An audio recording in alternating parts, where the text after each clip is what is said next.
ஐயா வணக்கங்க ஐயா. நாம நின்று இருக்கிறது மேட்டுப்பாளையம் பாலத்துக்கு அடியில் இருக்கிற ஆத்துல நின்று இருக்கிறீங்க. கொஞ்ச நேரத்தில் நம்ம சோழி முடிஞ்சது போயே சேர்ந்துருவோம் போல் இருக்குது. சாக்கடை தண்ணி மேட்டுப்பாளையத்தில் இருக்கிற அனைத்து சாக்கடை தண்ணிகளும் ஒன்று சேர்ந்து வந்து அப்படியே ஆத்துக்குள்ள இறக்குறாங்க ஐயா.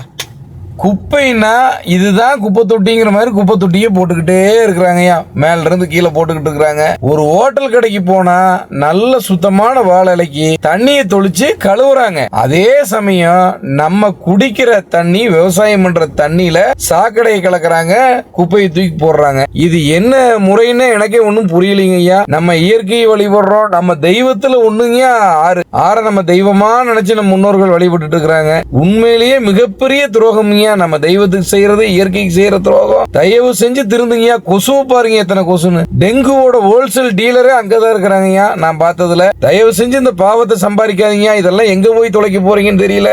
ஆத்துல போய் தண்ணி ஒண்ணு கடிக்கிறதும், உங்க வீட்டு அண்டாவை திறந்து உள்ள ஒண்ணு கடிக்கிறதும், இந்த மாதிரி ஆத்துக்குள்ள டிச்சு தண்ணியை கொண்டே குடுறதும், குப்பை தொட்டியை உங்க நடு வீட்டுல போடுறதும் ஒண்ணுங்கய்யா. பார்த்தா வயிற்றுச்சலா இருக்குதுங்க. இப்பதாங்க கொஞ்சம் சமூக ஆர்வலர்லாம் வந்து சுத்தம் பண்ணிட்டு இருக்கிறாங்க. ஒரு பக்கம் சுத்தம் பண்றாங்க, ஒரு பக்கம் போட்டு இருக்கிறாங்க. போடுற கைகள் நிக்கணுங்கய்யா. அப்பதாங்க அது திருந்தும்.